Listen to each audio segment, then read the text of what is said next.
नमस्कार। Court sheet Ladwa विधानसभा लाडवा में मौजूद हैं। आप लाइव तस्वीरों में देख रहे होंगे। आज चुनावी दंगल चलने वाला है। जैसा कि आप सभी जानते हैं, हरियाणा में कोर्ट शीट लाडवा बनी हुई है और पूरे हरियाणा की नज़र लाडवा के ऊपर टिकी हुई है। तो आज इस चुनावी दंगल के मेहमान आपके सामने हैं।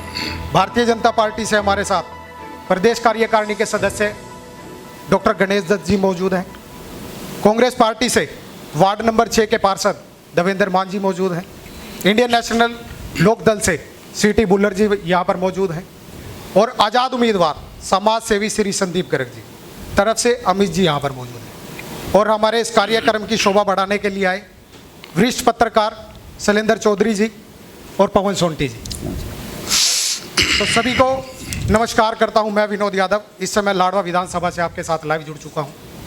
आज बात करेंगे लाडवा के मुद्दों की। 2009 में विधानसभा लाडवा बनी थी। आज तक क्या लाडवा के कार्य हो पाए और क्या नहीं हो पाए, और जिन पर आज पार्टियां जो चुनाव लड़ रही हैं उस पर चर्चा करेंगे। तो सबसे पहला सवाल मेरा होगा डॉक्टर गणेश दत्त जी। पिछले 10 साल आपकी सरकार रही, क्या अब की बार फिर आप अपनी सरकार बना रहे हैं या भजा रहे हैं? सर्वप्रथम तो मैं चुनावी दंगल में उपस्थित सभी पैनलिस्ट को और हमारे जो वरिष्ठ जो पत्रकार साथी हैं सबको सादर नमन करता हूं। माँ भारती के चरणों में वंदन करता हूं। और विनोद जी, आपने पूछा कि क्या आप इस बार भी सरकार बना रहे हैं। निश्चित तौर पर, निसंदेह इस बार मुख्यमंत्री नायब सिंह सैनी की अगुवाई में तीसरी बार भाजपा की मजबूत सरकार बनेगी, पूर्ण बहुमत की सरकार बनेगी। और आप चारों तरफ एक उत्साह देख रहे हैं। और हम लाडवा के इस विधानसभा से एक एमएलए नहीं, एक विधायक नहीं, मुख्यमंत्री चुनने जा रहे हैं। डॉक्टर गणेश दत्त जी, आपने बोला कि हम एक मुख्यमंत्री चुनने जा रहे हैं, लेकिन लाडवा की जनता मुख्यमंत्री श्री नायब सैनी पर एक आरोप लगाती है कि 5 साल आप कुरुक्षेत्र से एमपी सांसद रहे।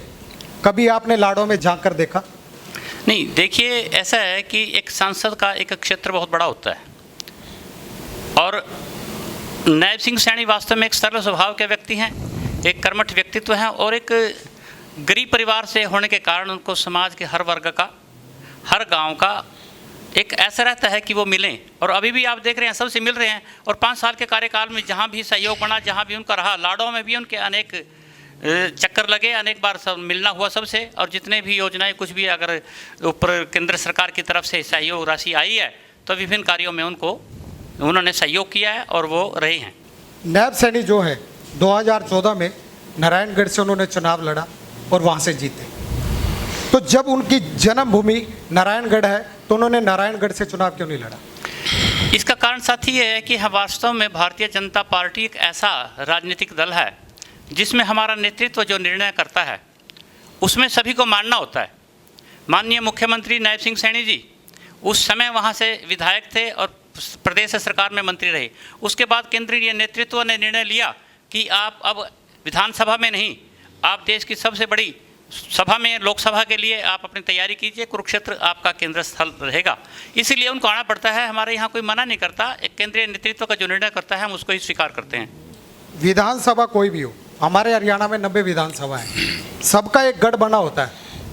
तो 2014 में नारायणगढ़ से चुनाव लड़ा, वहाँ से जीते। कुरुक्षेत्र 2019 में एमपी का चुनाव लड़ा, यहाँ से जीते। फिर भी इनको लाडवा आने की जरूरत पड़ी।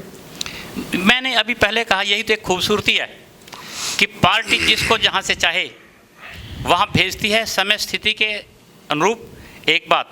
और दूसरी बात यह है संभावनाओं के अनुरूप। वहाँ व्यक्ति का निर्णय नहीं होता, हमारा हाईकमान निर्णय करता है और हम सब उसके बाध्य होते हैं। ऐसे ही माननीय मुख्यमंत्री रहा, आपने देखा कि जो उपचुनाव हुआ उन्होंने करनाल से लड़ा, उसके बाद पार्टी और वहाँ भारी मतों से जीते, 40,000 वोटों से वो जीते वहाँ से। इसके बावजूद केंद्र का नेतृत्व माना और फिर वो लाडवा में आए। लाडवा विधानसभा की अगर बात की जाए तो लाडवा विधानसभा में आपने क्या विकास करे जिनको जनता सहराती? देखिए मित्र, आप इस क्षेत्र को देख लीजिए। हमारा जो विधानसभा है वो समाणी जिरवड़ी क्षेत्र की से अगर शुरू करते हैं तो सबसे पहले आप उमरी को ही ले लीजिए। नेक्स्ट इंस्टीट्यूट ऑफ डिज़ाइनिंग वहाँ बना। आप अगर साथ में वैसे एक बड़ा मिशन देखें तो यूनिवर्सिटी ऑफ आयुर्वेदा कुरुक्षेत्र के अंदर एक आयुष यूनिवर्सिटी बनाई जो सबके लिए, और उसमें आयुष के अंदर सभी है, एक डिफरेंट आयुर्वेद भी है, यूनानी भी है, होम्योपैथी भी है, सिद्धा भी है। वो कितनी बड़ी एक यूनिवर्सिटी बनी।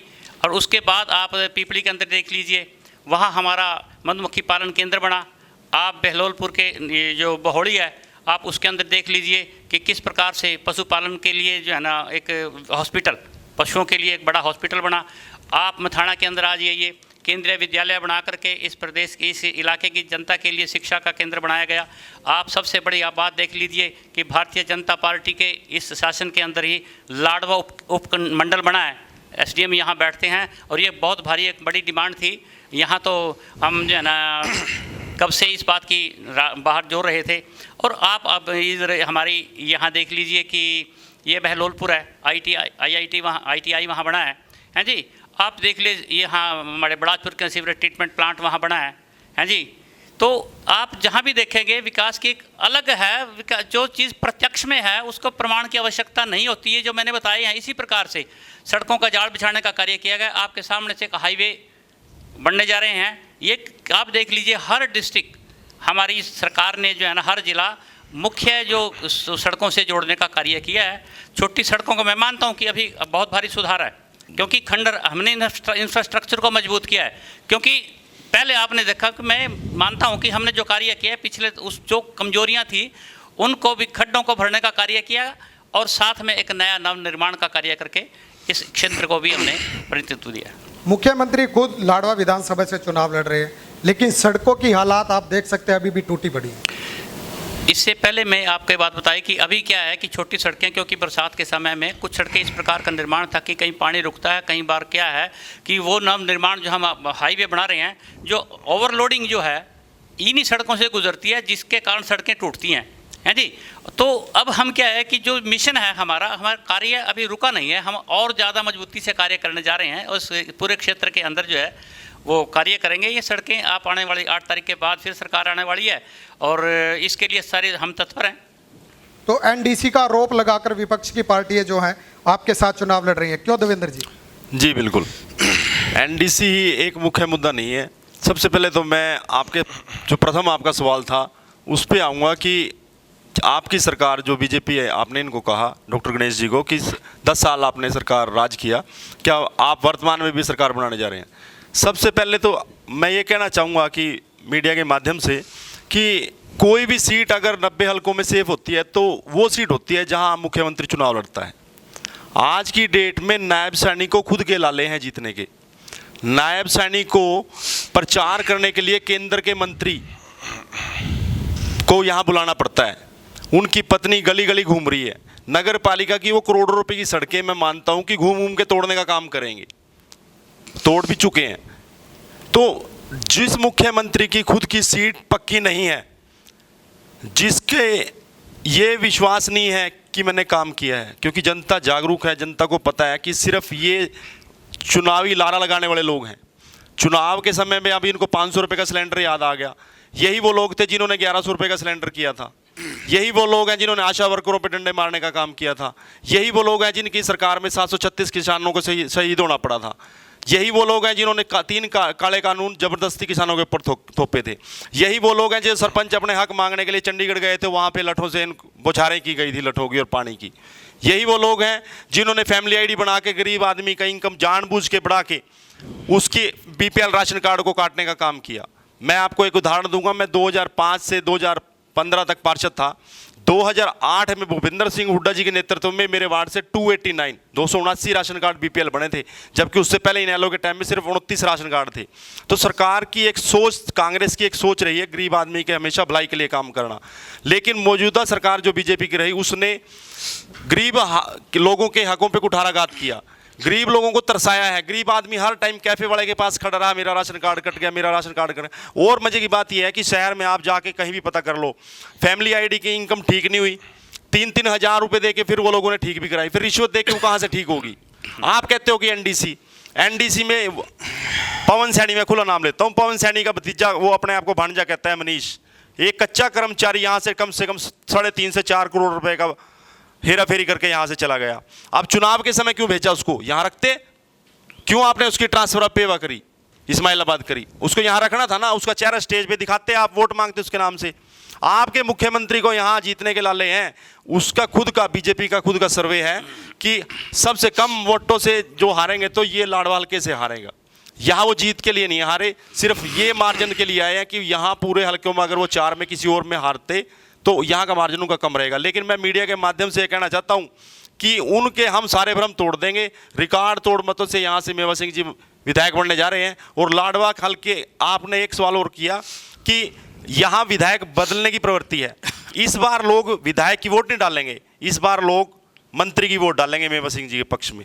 क्योंकि कोई भी नेता जब किसी मंत्री को हराता है तो वो विधायक नहीं रह जाता, उसको सरकार में बड़ा मंत्रालय मिलना ही वाजिब होता है, और वो होगा। और दूसरा मैं एक बात और कहना चाहूँगा, नायब सैनी को गली गली अपनी घरवाली को घुमाने की जरूरत क्यों पड़ी? नायब सैनी को बड़े बड़े राष्ट्रीय स्तर के नेताओं को यहाँ बुलाने की जरूरत क्यों पड़ी? नायब सैनी को हर चीज़ से, चाहे थाने से किसी को प्रेशराइज किया गया, प्रशासन के थ्रू प्रेशराइज किया गया। मैं नाम नहीं लेना चाहता, एक नेता हमारी पार्टी में आया और उसको 2 दिन पहले फिर ज़बरदस्ती डरा के धमका के, भाई तेरे खिलाफ कोई केस पेंडिंग है और तेरे को अंदर कर देंगे हम। मैं नाम नहीं लूँगा, लेकिन वो पंजाबी समुदाय का एक जाना माना चेहरा है जिसको कि इन लोगों ने ज़बरदस्ती धमकाने का काम किया गया, भाई तेरे परिवार और तेरे खिलाफ FIR दर्ज करेंगे, नहीं तो वापस आ। अगर वो आदमी आज भी वो इनके फेवर में क्यों नहीं वोट मांगता? इसलिए नहीं मांगता कि उसको उस चीज़ की पीड़ा हुई है। लाडवा से पूर्व विधायक शेर सिंह बड़सामी जी मेवा सिंह पे आरोप लगाते हैं कि जब जब उनके पास कोई भी व्यक्ति गया जी अपना काम करवाने के लिए, सिर्फ उन्होंने एक डायलॉग उनको बोल करके घर वापसी भेज दिया कि मेरी तो सरकार नहीं। देखो, मैं शेर सिंह बड़शामी जी के इस पे यही कहना चाहूँगा कि क्या जब वो व्यक्ति विधायक मेवा सिंह जी के पास काम के लिए गया, शेर सिंह बड़शामी जी साथ थे? शेर सिंह जी बड़शामी साथ नहीं थे। देखो, विपक्ष का काम है आरोप लगाना। देखो, विपक्ष, मैं ये कहूँगा कि आज तो बड़शामी, शेर सिंह बड़शामी जी के जो खुद रिश्तेदार हैं, मैं छोड़ के मेवा सिंह जी के नेतृत्व में कांग्रेस में शामिल हो गए। अब सवाल तो शेर सिंह बड़शामी जी से पूछना चाहिए कि आपके खुद के रिश्तेदार पार्टी क्यों छोड़ गए?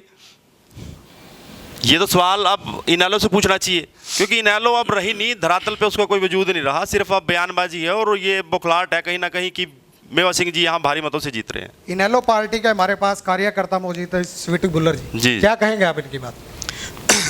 सबसे पहले तो आपका आपने प्रोग्राम रखा, आप बधाई के पात्र हैं पत्रकार सभी, और ये मेरे साथी बैठे हैं। आशा करता हूँ कि जो ये डिबेट चल रही है बड़ी सौहार्दपूर्ण रहेगी। भाई ने, देवेंद्र मान जी ने आरोप लगाया कि चौधरी शेर सिंह बड़शामी जी ने कौन सा वहाँ जाके देखा है, लेकिन बहुत से ऐसे लोग हमें मिले हैं जिन्होंने आगे कहा है कि चौधरी मेवा सिंह जी ने हमें, मीठे बहुत हैं, कहते हैं हाँ जी कर देंगे, पर्ची लेके रख ली, उसके बाद फिर कहा हाँ जी कर देंगे, कभी वो काम नहीं किया। ऐसे लोगों से भाई कहेगा तो मैं मिलवा भी दूंगा। दूसरी बात, हमारे भाई कहते हैं कि विधायक मेवा सिंह जी बहुत शरीफ हैं। मुझे शरीफ की परिभाषा नहीं समझ में आती, जिससे काम ना हो वो तो शरीफ की कैटेगरी में आ जाता है। दूसरी बात ये कहते हैं कि वो सुख दुख में जाते हैं, वो हर एक के घर में जाते हैं, कोई शादी का प्रोग्राम हो, ये हो। एक विधायक के ये काम नहीं होते। मुख्य तौर पे एक विधायक के काम होते हैं विधानसभा में आवाज़ उठाना, हमारे विधानसभा के लोगों की मुख्य मांगे वहाँ पे उठाना। वो मुख्य मांग एक ही उठाते हैं यहाँ पे, बाईपास की। आपके जानकारी के लिए बता दूं कि कांग्रेस के समय में बाईपास के पैसे आए थे, वो सभी अपने आखिरी समय में भूपेंद्र सिंह हुड्डा CM, जो जिससे मैं बेइंतहा नफरत करता हूँ उस आदमी से, क्यों? क्योंकि उसने उत्तरी हरियाणा का नाश किया। उस समय वो आदमी यहाँ से बाईपास के पैसे उठा के वहाँ ले गया। पवन सैनी यहाँ से पैसे उठा के वहाँ नहीं लेके गया था, या यहाँ के सांसद उठा के ले गए थे, या फिर CM उठा के ले गया, या कोई और ले गया। ये वो एकमात्र आदमी था जो यहाँ के आए हुए पैसों को वहाँ उठा के ले गया था। तो उसका जिम्मेवार कौन है? खाली आवाज़ उठाने से नहीं होता, आपको बताना भी पड़ता है कि आपकी सरकार में क्या हुआ।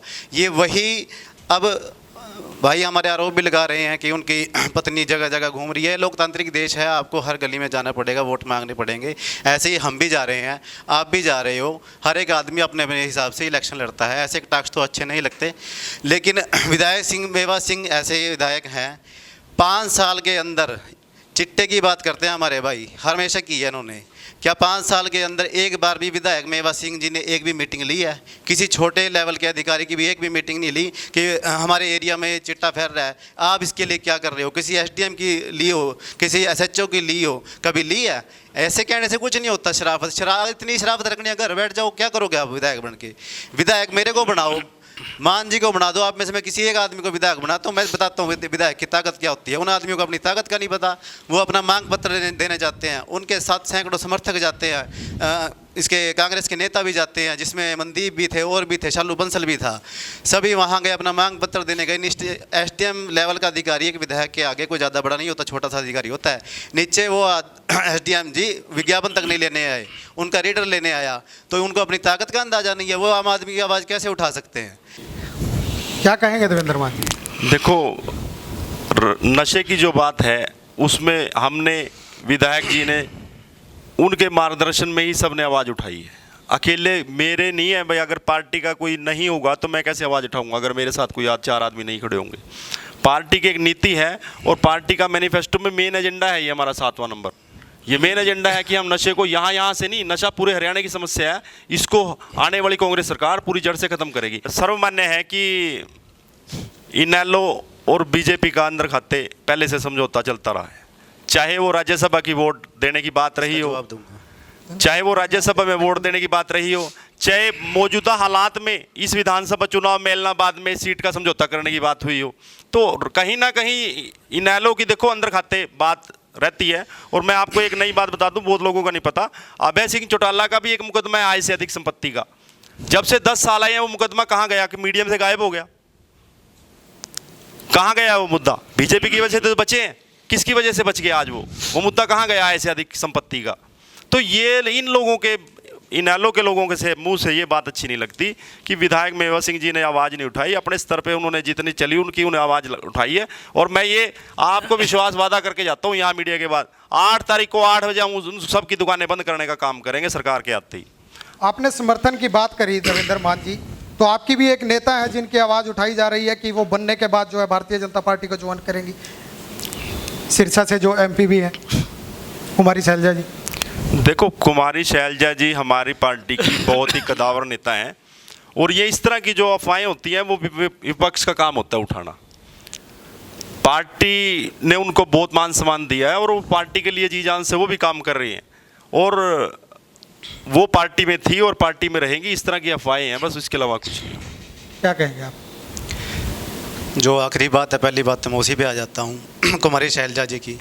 कुमारी शैलजा का वाला मैटर तो वो तो अभी का है, उससे पहले भी एक दलित नेता हुए तंवर जी के साथ जो हुआ, उनके साथ इतनी तानाशाही की गई, इतनी तानाशाही की, आखिर में उनको पीटा भी गया, उनको चोटें भी लगी, आखिरकार उनको पार्टी को छोड़ना पड़ा। एक एक करके ऐसे किरण चौधरी भी गई और भी नेता गए। तो हरियाणा में कांग्रेस नहीं है, हुड्डा कांग्रेस चल रही है। कांग्रेस होती तो शैलजा जी हमारे भाई कह रहे हैं कि विपक्ष मुद्दा उठा रहा है, विपक्ष मुद्दा नहीं उठा रहा है। शैलजा जी के बयान सुनिए वो क्या कह रहे हैं, शैलजा जी के बारे में कांग्रेस के नेता क्या कह रहे हैं, जेपी ने उसके बारे में क्या बयान किया, आप उन सारे बयानों को सुनिए। उसने ये भी कहा कि अगर लाली पाउडर लगा के वोट मिलती तो मैं भी लाली पाउडर लगा देता। ये कितनी घटिया सोच के नेता हैं। स्वीटी बुलर जी, आपकी पार्टी के बारे में लाडवा की जनता एक बात ही कहती है कि इंडियन नेशनल लोकदल जो पार्टी है गुंडों की पार्टी है। 20 साल हुए, पार्टी नहीं है। अब से पहले हमारे भाई देवेंद्र मान भी इसी पार्टी में थे। मैं नहीं मानता कि ये गुंडे हैं, मैं नहीं मानता कि मैं गुंडा हूँ और कोई वर्कर यहाँ का गुंडा है। अब पिछले इतने समय में, अब बीजेपी की बात ही कर देता हूँ, 10 साल से यही है, हर तीसरे दिन गोली चलती है। जिस जगह पर मैं बैठा हूँ यहाँ के मालिक पर भी गोली चली है। हर तीसरे दिन किसी न किसी सेंटर पर गोली चल जाती है। तीसरे दिन धमकी दी जाती है। शहर के बड़े बड़े व्यापारी ऐसे हैं जिनको धमकियाँ दी जाती है, कुछ तो बेचारे ऊपर ही नहीं आते, जिनका पता नहीं लगता भी इनको धमकियाँ भी दी जा रही हैं। मतलब इतना बुरा हाल हो चुका है। तो गोलियाँ चलना तो बदमाशी नहीं है, कोई नहीं बोलता भी कि गोलियाँ चलना बदमाशी है। हमारे टाइम पर कोई तीसरा बंदा भी पटाखा मार के चला गया बुलेट का, वो कहेंगे इनेलो का बंदा होगा। क्यों भाई, हमारे पे उसके मुँह पर लिखा हुआ वो इनेलो का है। किसी के घर जाके किसी की दे बैठे छेड़ी हो, किसी को मारा हो, पिटा हो, तब कह सकते हैं। कोई भी बड़ा नेता ये नहीं कहेगा आप किसी को जाके मारो पीटो, कोई नहीं कहता। ये तो अफवाहें। 20 साल हो गए, 20 साल में बच्चे बड़े हो गए, 20-20 साल उनकी उम्र होगी, नई जनरेशन आ गई, अब भी वही घिसी पिटी बातें लेके बैठे हैं। कमाल की बात है। आप जितने भी यहाँ पर लोग बैठे हैं, आप बता दो किसी के साथ किसी नैलो वाले ने गुंडागर्दी करी हो? ये तो वही बात है, ये हमारे विपक्ष के हैं, ये ऐसी बातें फैला रहे हैं। आपके विधायक आज भी स्टेज पर चढ़कर एक बात कहते हैं कि आप हमारी सरकार हरियाणा में लाइए और मोटरसाइकिल के नंबर प्लेट पर शेर सिंह बड़सामी लिखवाओ और पूरे हरियाणा में घूम के आ जाओ। उसका मैं आपको जवाब दे देता हूँ। कई लोग इसको गलत वे में लेते हैं। चौधरी शेर सिंह बड़सामी जी ये शब्द इसलिए कहते हैं कि आपके नेता, वैसे तो सभी जानते हैं कि उनका कितना बड़ा कद है, वो कहते हैं कि अगर आप ये लिखवाओगे, आप जानकार देखोगे, पंजाब में भी चले जाओगे, हरियाणा में भी चले जाओगे, दूर दराज के क्षेत्र में भी चले जाओगे, आपको पता लगेगा कि चौधरी शेर सिंह बड़सामी को वो आदर सम्मान देते हैं। और आप वहाँ जाके पूछ लेना कि मैं चौधरी शेर सिंह बड़सामी जी के हल्के से आया हूँ, आपको आदर सम्मान मिलेगा। ये नहीं है कि चौधरी मेवा सिंह जी की तरह कोई तीसरी जिले में चले जाएँ, दूसरे में चले जाएँ, उनको कोई जानता नहीं है। उनको पूरे हरियाणा में, इवन पंजाब में भी, हर जगह में, यूपी में भी, इवन महाराष्ट्र के अंदर में भी। आप कुछ कह रहे हैं? जी जी, मैं तो ये कहता हूँ कि ना होगा बांस ना बजेगी बंसरी। अरे भाई तुम सपने हैं, ठीक है, 8 तक तो देखो कम से कम, हम ये नहीं कहते। बाकी हाँ, एक बात पक्की है कि जो हमने कहा है वो 8 तारीख को जो है ना मुख्यमंत्री द्वारा फिर अपनी सत्ता को संभालेंगे। और वो जो काम इस प्रदेश की जनता को और लाडो विधानसभा में जो काम होने हैं, तो निश्चित तौर पे जो है ना अपनी अमली में जामा पहनाएंगे और फिर देखेंगे कि एक नया शुरुआत होगी, नई खुशहाली आएगी। स्वीटी जी कुछ कह रहे थे? वो अपनी पार्टी के बारे में घोषणा कर रहे थे। लाडवा हल्का तो बीजेपी से इतना त्रस्त है ना कि मैं क्या बताऊँ, मतलब सभी लोग जानते हैं। इन्होंने घोषणा की, आपने बिल्कुल सही सवाल किया कि 10 साल तो आपकी सरकार भी थी, आपने कौन सा बाईपास बनवा दिया। दूसरा, पिछली बार भी एक डिबेट हुई थी, जब पिछली बार विधानसभा चुनाव हुए थे, उसमें पवन सैनी जी मौजूद थे डॉक्टर गणेश दत्त की जगह। उन्होंने भी उपमंडल की बात की थी जैसे इन्होंने की। आप सभी की जानकारी के लिए बता दूं कि उपमंडल यहाँ नहीं ले जाया गया था, वहाँ शाहबाद ले जाया गया था, वो डॉक्टर पवन सैनी वहाँ ले गए थे। उसके बाद सभी इकट्ठे हुए थे, सभी पार्टी के जो नुमाइंदे थे वो इकट्ठे हुए, जिसमें हमारे रमेश गुप्ता जी भी थे, सभी थे। वहाँ धरना प्रदर्शन किया गया टेंट लगाकर तहसील में। उसके बाद वो नोटिफिकेशन जारी किया गया, तब ये लाडवा उपमंडल बना था। तो लाडवा उपमंडल उनकी देन नहीं है, वे तो शाहबाद ले गए थे, वे तो उनका संघर्ष था, संघर्ष समिति बनी थी, उन्होंने संघर्ष किया, ये उपमंडल यहाँ आ गया।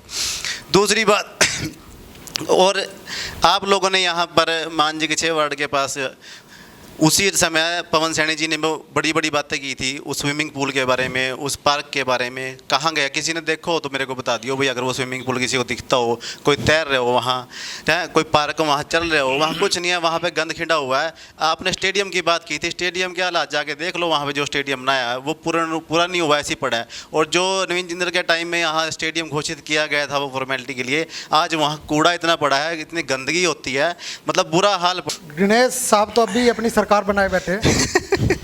डॉक्टर गणेश दत्त जी तो वरिष्ठ नेता हैं बीजेपी के, वो तो आने वाले 20-25 साल की सरकार बनाएंगे, वो तो समय बताएगा आने वाली 8 तारीख को कि क्या होगा क्या नहीं। क्या कहेंगे देवेंद्र मान जी, सरकार बनाए बैठे हैं डॉक्टर साहब? देखो, डॉक्टर साहब कह रहे हैं कि अभी तक बाईपास बनाने की बात हमारे पटल पे नहीं आई। इस हिसाब से तो 10 साल और देने पड़ेंगे बीजेपी को पटल पर बात आने के लिए। किसने रोका था? हाई कोर्ट या सुप्रीम कोर्ट की कोई स्टे थी कि इनकी पटल पे वो बात नहीं आ पा रही थी? 10 साल आपकी सरकार थी। गणेश जी से हमदर्दी रखता हूँ और मैं तो इनके माध्यम से बल्कि ये कहना चाहता हूँ लोगों को कि इतना बड़ा ब्राह्मण चेहरे की उन्होंने लाडवा में अनदेखी की। एक आदमी शुरू से जिसने दरी बिछाने से काम शुरू किया बीजेपी पार्टी का, उसको टिकट ना दे के पूरे ब्राह्मण समाज का अपमान करने का काम बीजेपी ने किया। और उससे बड़ा मैं कहूँगा पिछड़ों के साथ, ब्राह्मणों के साथ तो ये अन्याय है ही है। अगर मैं मानता हूँ चाहे ये मेरे विपक्ष में है, अगर बीजेपी में अगर किसी को टिकट मिलनी चाहिए थी मैं समर्थन करता था इनका, क्योंकि ये शरीफ छवि के आदमी हैं, इनमें कोई, इनकी पार्टी में कमी है, इनके खुद में कोई कमी नहीं है। तो ब्राह्मणों का एक बहुत बड़ा अपमान है जिसको लोग इस चुनाव में देखेंगे। देखो जी डॉक्टर साहब, एक मिनट मैंने देना, फिर मेरा रह जाएगा। पहले तो स्वीटी भुल्लर जी ये स्पष्ट कर दें कि आपके नेता भय चौटाला को यहाँ से सिर्फ 10,000 वोट पड़ी थी, सिर्फ। क्या शेर सिंह जी बड़शामी अभय चौटाला से बड़े नेता हैं जो वो 10,000 क्रॉस कर देंगे? ये मेन चीज है, ये सारे दर्शकों के लिए सोचने वाली बात है कि पार्टी का सुप्रीमो यहाँ से एमपी का चुनाव लड़ा, और लड़ा क्यों, किसके कहने पे लड़ा? जब नवीन जिंदल जी यहाँ आते हैं, अभय चौटाला जी को इलेक्शन लड़ने के लिए यहाँ लेके आते हैं। मैंने जो आरोप लगाए कि बीजेपी और इनेलो जो है इनकी मिलीभगत है वो स्पष्ट है, लोगों को दिखता है। अब मैं तो बढ़ना चाहिए। अब मैं अपनी इनकी- बात रख देता इनकी हूँ बात कि कर- हमारे भाई साहब ने बात रखी थी कि बीजेपी के साथ मिले हुए हैं, ये करे हुए हैं। सबसे पहले मैं आप सभी की जानकारी के लिए बता देता हूँ कि इंडिया जो गठबंधन बना है ये उसकी जो नींव रखी थी फतेहाबाद रैली के अंदर चौधरी ओम प्रकाश चौटाला जी ने और नीतीश कुमार जी ने रखी थी। वहाँ पर वो नेता आए हुए थे, वहीं से उसकी शुरुआत हुई थी। उसके बाद चौधरी ओम प्रकाश चौटाला जी और नीतीश कुमार जी उनके सारे साथी अलग अलग नेताओं के पास गए, पूरे हिंदुस्तान में घूमे, उनको इकट्ठा किया कि आप जब ऊपर के एमपी के इलेक्शन हो जाते हैं तो ज़्यादातर बीजेपी विरोध के कारण इंडिया गठबंधन के लगभग लोग एक तरफा चले गए कि हमें बीजेपी को हराना है। उसका वो मुख्य कारण वही था। ऐसे तो हमारे यहाँ से लाडवा से 8,137 कुछ वोट बीजेपी को पड़ रही हैं, फिर तो मेवा सिंह जी कहीं भी नहीं है, 4400 कुछ वोट पड़ रही हैं उनको, फिर तो वो तो कुछ भी नहीं है। आने वाले टाइम पे आप कैसे सोच सकते हो उनको वोट पड़ जाएंगी। हल्के में वो आ रहे हैं, वहाँ कुरुक्षेत्र से वो आ रहे हैं, कांग्रेस आ रही है, तो वो कैसे सोच लेंगे हमारी सीटें आ जाएंगी। उसी हिसाब से तो आपकी सीटें भी नहीं बनती, आप तो हार रहे हो। अगर वहाँ लोग पिछले जब विधानसभा चुनाव जब शेर सिंह बड़शामी जी 2009 के अंदर जीते थे, तो आपकी जानकारी के लिए बता देता हूँ उस टाइम भी विपक्ष की एमपी की सीट आई थी, लेकिन एमएलए चौधरी शेर सिंह बड़शामी जी बने थे। तो एमपी के इलेक्शन कुछ और होते हैं और विधानसभा के इलेक्शन कुछ और होते हैं। उसका सबसे बड़ा उदाहरण है दिल्ली। दिल्ली के अंदर जब सारी की सारी लोकसभा की सीटें बीजेपी को आती हैं, विधानसभा में उसको उलट आता है, 67 सीटें आम आदमी पार्टी को आती हैं, 3 पार्टी बीजेपी को आती हैं। तो उससे तो उसका कोई जुड़ाव ही नहीं है। अगर इन चीज़ों को देखें फिर तो बीजेपी को वहाँ कोई इलेक्शन भी नहीं लड़ना चाहिए। तो ये इन चीज़ों से जोड़ा जा सकता है। एमपी का इलेक्शन अलग होता है, विधानसभा में लोगों की भावनाएं अलग होती है। सबसे पहले तो मैं धन्यवाद करूंगा आपका और समस्त दर्शकों का। आप लाडवा की राजनीति की बात करो, यहाँ के विधानसभा की बात करो, चलो मैं मानता हूँ यहाँ पे राष्ट्रीय पार्टी है भारतीय जनता पार्टी, कांग्रेस एक पूर्व में पार्टी रही है इंडियन नेशनल लोक दल, उनके भी यहाँ पर प्रतिनिधि मौजूद हैं। लेकिन शायद ये आप भूल गए यहाँ पर लाडवा विधानसभा में एक नाम ऐसा भी है जिसने इन सभी दलों की नींद हराम कर रखी है, और वो नाम है संदीप गर्ग। वो किसी भी क्षेत्र में लाओ आप, चाहे वो मेडिकल सुविधा देने का काम हो, किसी गरीब बच्चे की शिक्षा का काम हो, भूखे को खाना खिलाने का काम हो, और ये लाडवा की जनता कोई भी दल हो, चाहे वो भाजपा हो, कांग्रेस हो या इंडियन नेशनल लोक दल हो, इन सब की सरकारें देख चुकी है। लेकिन कई लोगों की गलतफहमी है कि भाई संदीप गर्ग जो हैं वो शायद इस दौड़ में नहीं है। लेकिन लाडवा की जनता अच्छी प्रकार से इन दलों को परख चुकी है, देख चुकी है, लेकिन सिर्फ और सिर्फ आश्वासन के इन लोगों ने कुछ भी नहीं दिया। मैं भी राजनीति से बिलोंग करता हूं, पहले मैं भी दल में रहा। चुनाव के समय ये लोग बहुत बड़े बड़े वादे करते हैं, ये अपना घोषणा पत्र लेकर आप लोगों के बीच में आते हैं, हम लोगों के बीच में आते हैं। लेकिन एकमात्र प्रत्याशी जो है संदीप गर्ग, वो घोषणा पत्र लेके नहीं, पहले अपना रिपोर्ट कार्ड आप लोगों के लेके सामने आया है, उसके बाद उन्होंने चुनाव लड़ने का काम किया है। हमने और सरकारें भी देखी हैं, शिक्षा स्तर पे घोषणाएं कुछ करते हैं लेकिन उस पर काम कुछ और होता है।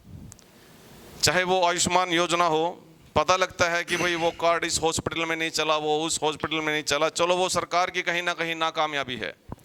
लेकिन भाई संदीप गर्ग समाज सेवा में एक इकलौता नाम ऐसा है जिनकी 24 घंटे एम्बुलेंस हर समय तैयार रहती है। वो हर धर्म को और हर वर्ग को साथ लेकर चलने वाले एकमात्र नेता हैं। वो ये नहीं पूछते कि भाई आप कौन सी पार्टी से बिलोंग करते हो, आप किस दल के नेता हो। उनको सुविधाएं देने का काम जो इस क्षेत्र में किया है वो एक संदीप गर्ग ने किया है। और इस इलेक्शन के अंदर हमें लोकल स्तर के जो मुद्दे हैं उनको गंभीरता से लेना चाहिए, ना कि हम यहाँ पे राष्ट्रीय स्तर की बातें करें।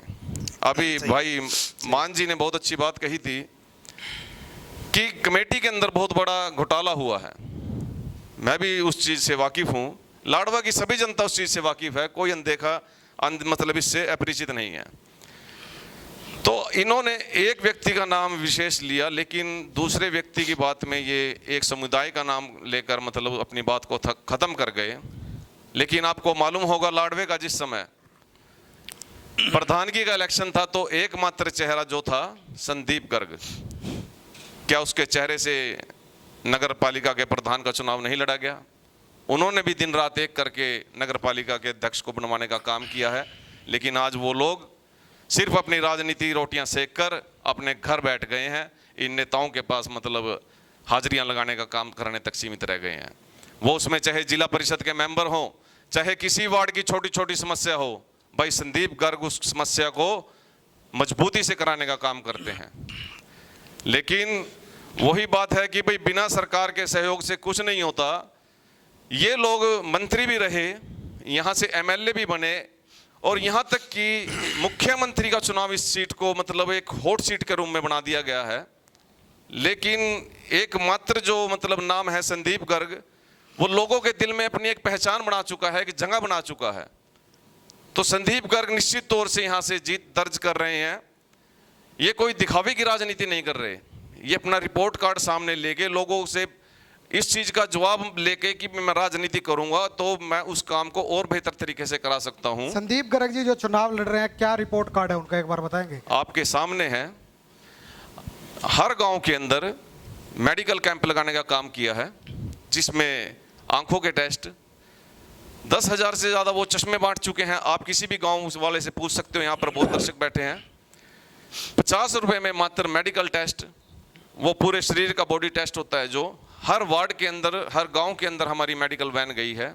उसमें मात्र 50 रुपये में उन्होंने स्वास्थ्य की जांच का काम किया है।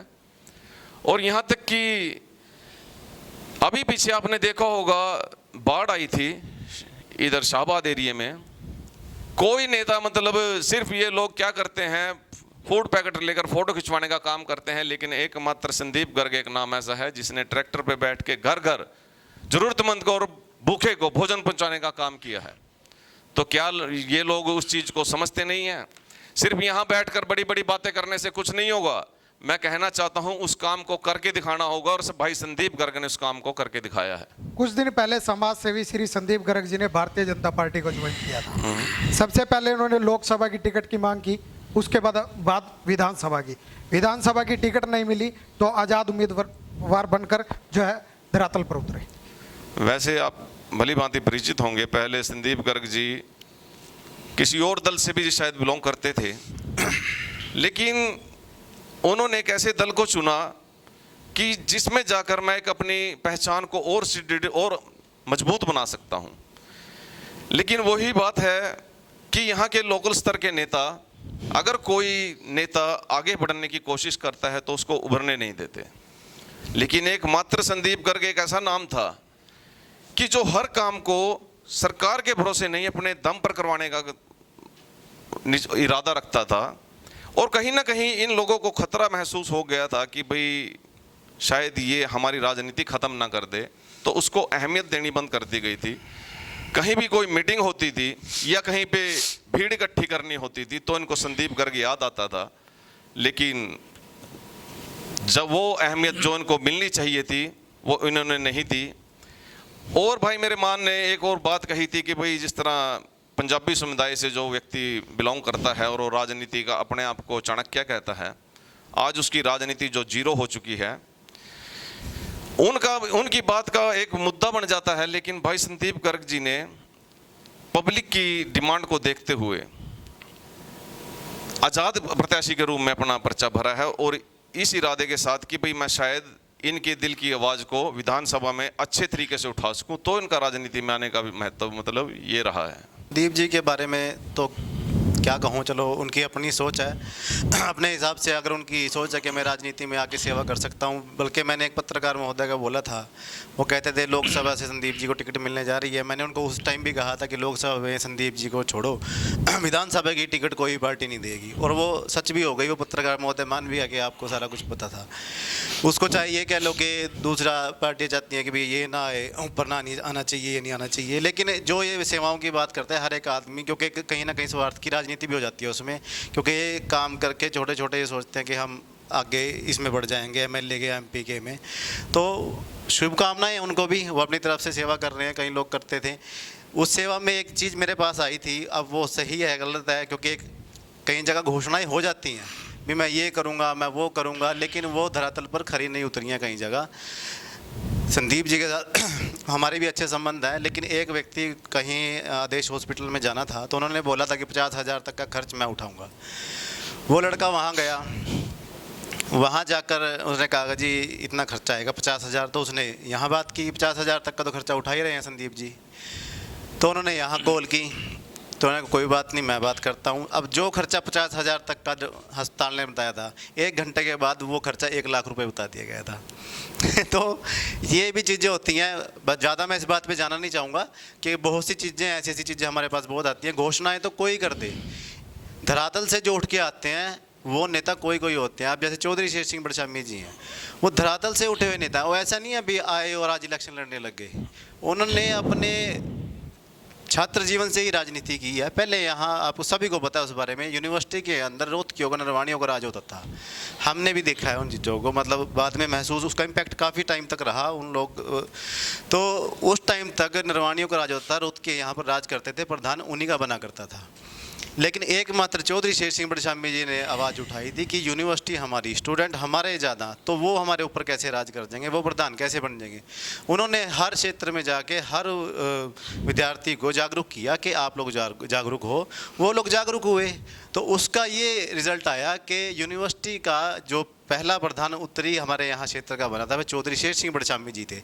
और आज तक उसके बाद कभी भी रोहतक का आदमी या वहाँ का विद्यार्थी कभी प्रधान नहीं बन पाया है। वो उस टाइम से लेके आज तक उत्तरी हरियाणा की लड़ाई लड़ते आए हैं, आज भी लड़ते हैं। आज भी कहते हैं कि भूपेंद्र सिंह हुड्डा ने हमारे यहाँ का उत्तरी हरियाणा का नाश किया। वो इसी बस बेस पे कहते हैं भैया होम रिकॉर्ड निकलवा लो, कहीं से भी रिकॉर्ड निकलवा लो, नौकरियों का, डाटा का, जैसे भाई देवेंद्र मान जी ने कहा और हमारे भाई ने कहा कि हम यहाँ लाडवा हल्के की बात करें कि यहीं के डाटा निकलवा लो नौकरियों को। कितनी नौकरियाँ लाडवा हल्के में दी गई हैं या हमारे कुरुक्षेत्र जिला में दी गई हैं और उसके अपने हल्के क्षेत्र किलोई में दी गई हैं। बड़ी बड़ी नौकरियाँ, बड़े बड़े ऑफिसर उसके अपने हल्के किलोई में लगे हुए हैं। हर घर से 2-2 या 3-3 ऑफिसर लगे हुए हैं। हमारे यहाँ एक बड़ी मुश्किल से मिली हुई है।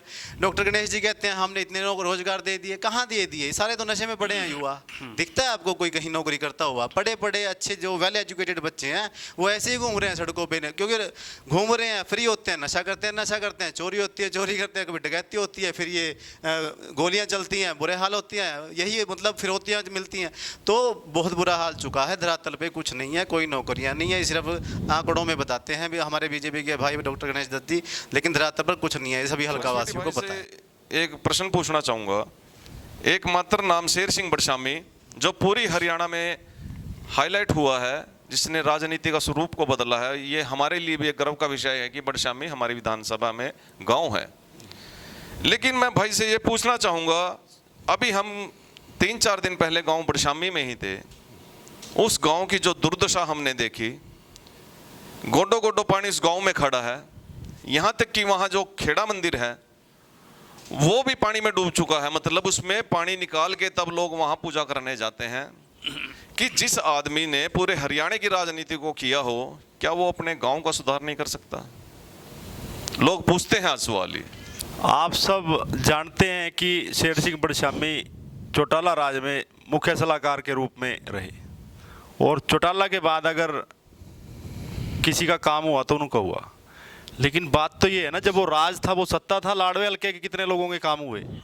अगर एसडीएम बनाने की बात आई तो उनका खुद का बेटा लगा, सरकारी वकील बनाने की बात आई तो उनका खुद का भतीजा लगा, एसएचओ लगाने की बात आई तो उनका खुद का भतीजा लगा, कांस्टेबल और एसआई बनाने के लगे तो खुद के रिश्तेदार लगे। आम आदमी पब्लिक कहाँ जाएगी? रही बात संदीप गर्ग की, देखो वैसे तो मैं टिप्पणी करना नहीं चाहता, लेकिन हमारे यहाँ कहा जाता है कि जब रिश्तों में कोई ऐसी बात होती है तो कहते हैं कि रिश्तों में राजनीति कर रहा है। घर में भी ये बात होती है, भाई राजनीति, रिश्तों में राजनीति हो रही है। लेकिन मौजूदा समय में संदीप गर्ग जी तो राजनीति में रिश्ते ढूंढ रहे हैं। सोशल उस पर देखता हूँ मीडिया में, तो ये मामा बनाना, भाई बनाने की प्रतियोगिता चल रही है। मामा बना लो, भाई बना लो। हम जब पैदा होते हैं तो हम अपनी बहन से राखी पैदा होते ही बंधवाते हैं। चाहे बच्चा 1 महीने का है तो माँ उसकी कलाई पे राखी बंधवाती है। 1 मिनट, नहीं, 1 मिनट, मेरे को अपनी बात कंप्लीट कर दो। Let's first me complete. हम पहले दिन से राखी बंधवाते हैं। संदीप गर्ग जी ने लगभग 55 साल इंतजार किया कि मैं लाडवा हल्के की औरतों से राखी बंधवाऊंगा। क्यों? क्योंकि आप यहां से लाडवा छोड़ चुके थे, आप शाहबाद रहते थे, आपका मकान आज भी शाहबाद है। शाहबाद से आपने चुनाव लड़ना था, क्योंकि शाहबाद की जो कॉन्स्टिट्यूएंसी है हल्का है वो एससी रिजर्व हो गया, आप वहां से चुनाव नहीं लड़ सकते, फिर अपना आप यहां आए हो। ये पब्लिक है, ये सब देखती है कि कौन 5 रुपए में चावल खिला रहा है तो क्यों खिला रहा है। आपके घर पे ईडी आती है, ईडी क्यों आती है? आपके बारे में 200-300 करोड़ रुपए की टैक्स की बातें होती हैं, क्यों होती हैं? क्या आपके खिलाफ कोई एफआईआर है जो हमें सुनने में आता है और लोग दिखाते भी हैं?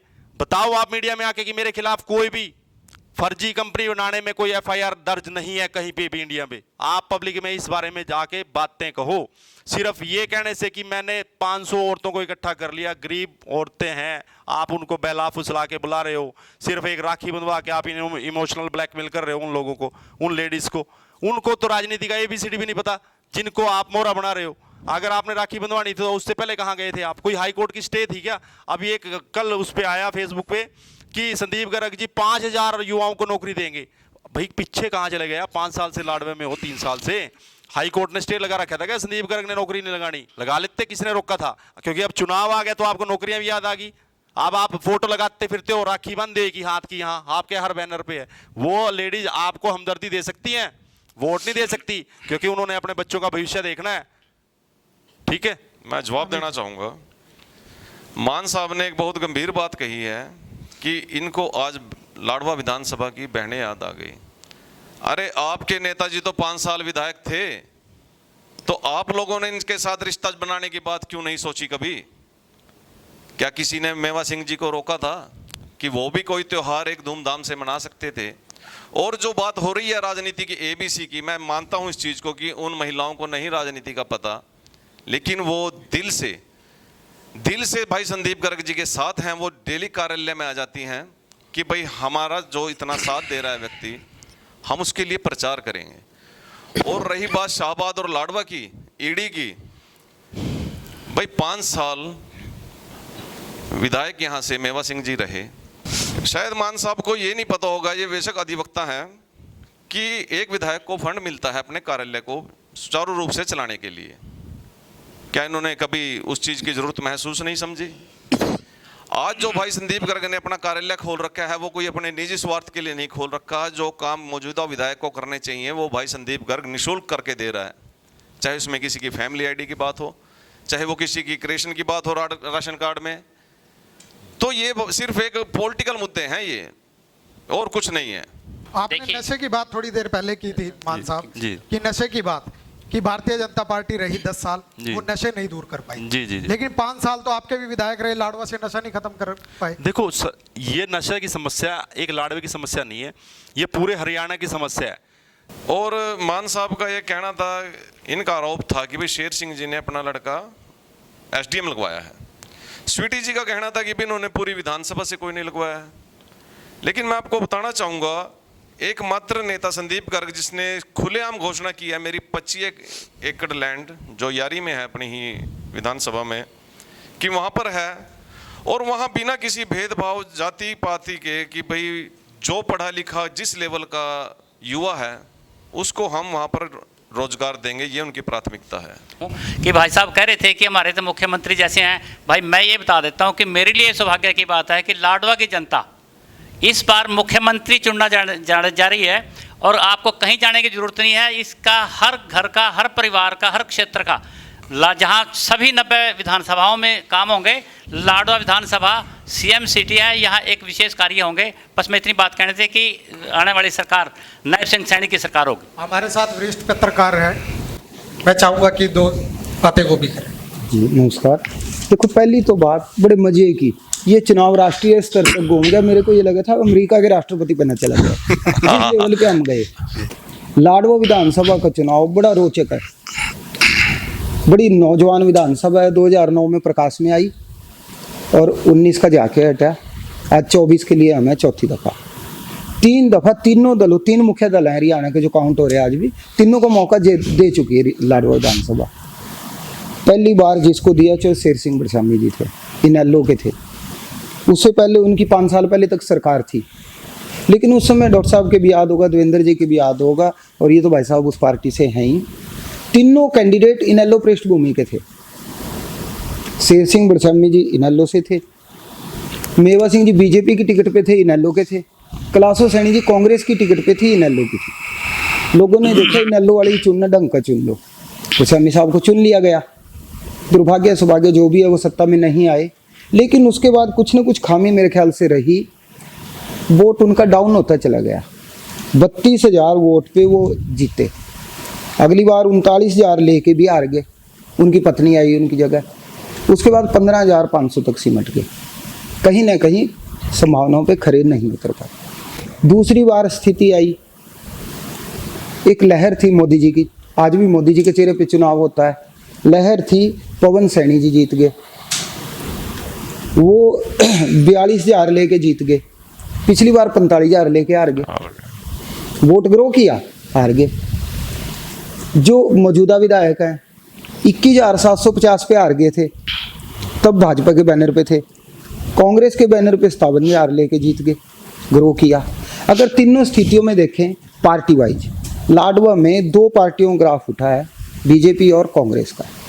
इनेलो का ग्राफ गिरा है, आज़ाद 15,000 के आसपास से आंकड़ा नहीं टप पाए, और आगे भी स्थितियाँ नहीं है, क्योंकि यहाँ कदावर नेता आज़ाद नहीं है जिसकी निजी कोई इस तरह की पृष्ठभूमि। समाज सेवा करना एक अलग मामला है, समाज सेवा गुरुद्वारे धर्मशालाएं भी करते हैं, वहाँ वो छवि नहीं बन पाती। संदीप जी 8 साल से यहाँ पे समाज सेवा निसंदेह बहुत अच्छा काम कर रहे, लेकिन एक गांव में एक जोड़ा पकड़ने वाला वो आदमी पैदा नहीं कर पाए। और चुनाव राजनीति जो है वो डॉक्टर साहब समीकरणों का खेल है डॉक्टर साहब, आप देखें तो वो फैक्ट एंड फिगर उनके फेवर में नहीं बैठ रहा। चुनाव 3 पार्टियों में घूम रहा है। 3 की स्थिति, आज की स्थिति क्या है, ये चुनाव केंद्रीय और स्टेट लेवल पे आ गया। एक तरफ सीएम कह रहे हैं जिताया जा रहा है, दूसरी तरफ बदलाव की मुहिम है। लोकसभा में बीजेपी के 10 थे, आज वो बीजेपी 5 पे आई है। आप पिछले 28 साल का अगर हरियाणा का देखें, 1996 में बंसीलाल जी की सरकार बनी थी अविपा गठबंधन में, तब से बीजेपी सत्ता में रही। 99 में सरकार टूटी, इनेलो गठबंधन हुआ बीजेपी से, 1 साल और चली, फिर 5 साल इनेलो की चली, तब भी बीजेपी, 9 साल बीजेपी सत्ता में रही, 10 साल कांग्रेस सत्ता में रही, फिर 10 साल बीजेपी के रही। इनेलो बैसाखी थी, 6 साल रही, 3 साल बंसीलाल जी के रहे, इन 29-28 साल के अरसे में बीजेपी का कार्यकाल ज़्यादा रहा। उसके बावजूद बीजेपी एमएलए में 47 का आंकड़ा नहीं टप पाई। आप जाएंगे, अगर आप चुनाव की बात करें ईयर वाइज, तो मैं कुछ फिगर आपके सामने रखता हूँ। 1999 में लोकसभा का जो चुनाव था ना, हरियाणा में एनडीए 10 की 10 जीत रहा था, जैसे 2014 में 5 बीजेपी, 5 चौटाला साहब की पार्टी आई एनएलडी। उसी में 6 महीने बाद विधानसभा का चुनाव आता है 2000 में, इनेलो 47 पे रुक गई, बीजेपी 6 पे रुक गई। सरकार बनी निसंदेह, लेकिन 100% नहीं आ सका। कांग्रेस 21 पे पहुंच गई, जो 0 पे थी एमपी में। उसके बाद का आप देखें 2004 का, एमपी में कांग्रेस 9, बीजेपी 1 पे थी, इनेलो 0 होगी। उस स्थिति में 2 बाद 5 का जो एमएलए आया जस्ट 6 महीने बाद, उसमें कांग्रेस 67 पे पहुंच गई विधानसभा में, बीजेपी 2 पे सिमट गई, इनेलो 9 पे सिमट गई, और आज़ाद 10 आगे, जो 2005 का आंकड़ा था। आज देश, हरियाणा प्रदेश वहाँ पहुँच गया, कारण वो एक संपूर्ण बहुमत की इनेलो बीजेपी की सरकार थी। कहीं ना कहीं एंटी इनकम्बेंसी हुई, सीएम साहब खुद हार गए थे। नरवाना से एक यूथ के नेता थे रणदीप सुरजेवाला, उन्होंने हरा दिया था, 9 तक सिमट गए थे, गठबंधन टूट चुका था। कांग्रेस और जेजेपी, आज जेजेपी स्ट्रॉन्ग है, इनेलो वो गठबंधन था, टूट चुका, लोकसभा तक था। उस स्थिति में बीजेपी का ये जो स्थिति है कमजोर पड़ी है, बदलाव का वोट है। कांग्रेस मेरे को लगता है मजबूत हो रही है। 3 प्लान जैसे हमने देखा, कांग्रेस 67 पे थी 2004 की, हम 5 की बात करें, 2000 में वही कांग्रेस 40 पे सिमट गई थी। हरियाणा जनित कांग्रेस के तोड़ के हुड्डा साहब ने 5 साल सरकार चलाई, और 2009 के बाद 14 आते आते वो कांग्रेस बड़े सस्ते में 15 पे सिमट गई। बीजेपी 47 लेके आ गई, इनेलो 19 पे होगी। अब बीजेपी 47 के बाद अगला चुनाव आता है आपका 19 का, वो 47 से 40 पे सिमट जाती है। तो ये ग्राफ डाउन है, फैक्ट एंड फिगर पे जाएं, बदलाव का चुनाव है, इसका फायदा मेवा सिंह को मिल सकता है। बहुत बहुत शुक्रिया। और सुरेंद्र जी, आपके सभी साथियों को नमस्कार। आज हमारे बीच सभी वरिष्ठ नेता बैठे हैं, लेकिन बाईपास का मुद्दा हर पार्टी के नेता उठा रहे हैं। अभी बाईपास मैं भी बनवाऊंगा। नशे का मुद्दा आज मेरे ख्याल में नशा और बेरोजगारी लाड़ में इतनी बढ़ चुकी है भी आज चोरी चारी वही चीज़ सबसे ज़्यादा नशा इसी वजह से है। आज अभी कुछ मेरे ख्याल में 1.5 साल पहले नगर पालिका के चुनाव थे, वार्ड 6 के हमारे पास देवेंद्र मान जी बैठे हमारे पास, इन्होंने भी बड़े जोर शोर से मुद्दा उठाया, लेकिन वो मुद्दा चुनाव तक सीमित रह जाता है। उसके बाद उसके कोई भी कार्रवाई नहीं होती। आज भी नशा वार्ड 6 में मेरे ख्याल में सबसे ज़्यादा जो नशा बिकता है वार्ड 6 में बिकता है। उसके बाद हम है कह रहे भी चुनाव आएंगे उठाएंगे, लेकिन सभी पार्टियों को ये सबका साझा मुद्दा है। हम बच्चा किसी का बेरोजगार रहा, सबका है, नशे में पड़ रहा, घर परिवार उजड़ रहा, तो सबका है। लेकिन इस मुद्दे को सत्ता से हटके दूर हटके मतलब सभी क्यों पार्टियां एकजुट होकर क्यों नहीं उठाते, चाहे सरकार किसी की भी हो। सही। हमारा तो यह भी इस मुद्दे को नशे को सभी पार्टियां बैठे हैं। डॉक्टर साहब बीजेपी से बैठे हैं, स्वीटी जी नेहरू से बैठे हैं, देवेंद्र मान कांग्रेस से बैठे हैं, संदीप जी समाज सेवी बैठे हैं।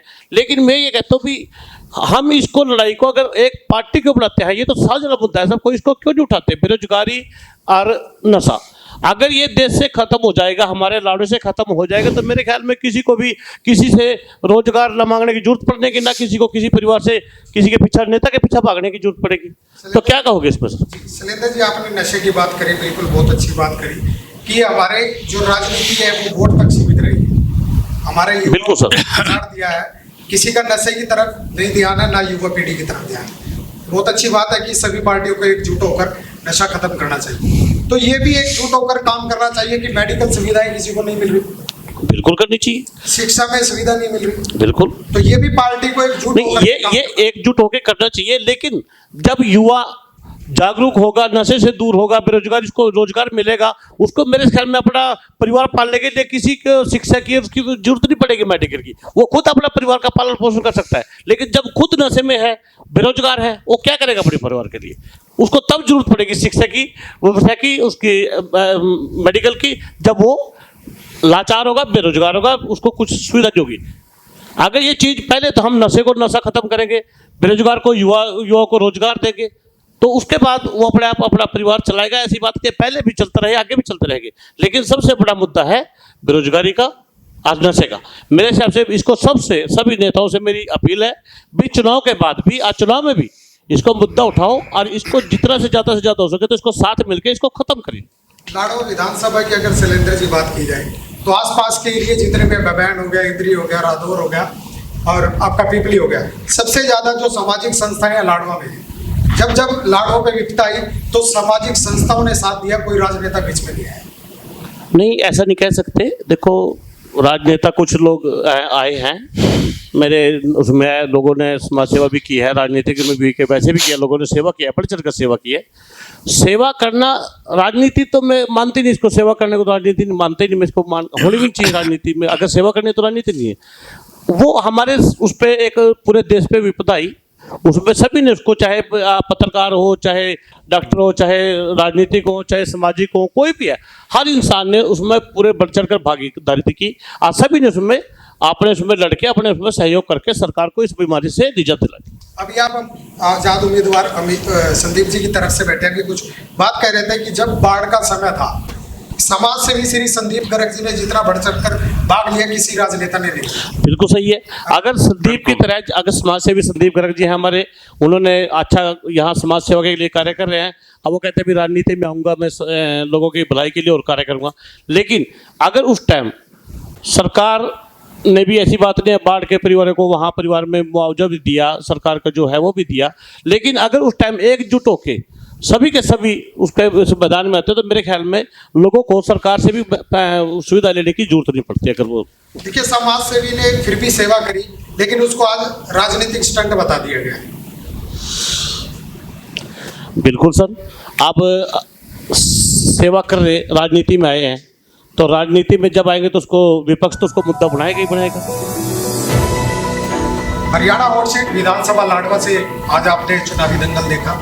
हमारे मुख्य मेहमान यहाँ पर मौजूद थे, सभी ने अपनी अपनी पार्टी की जो है बातें रखी। लाडवा के मुद्दे में चर्चा हुई, हरियाणा के मुद्दों पर चर्चा हुई। तो ये कार्यक्रम बहुत ही जल्द आपके बीच में होगा। तब तक के लिए नमस्कार।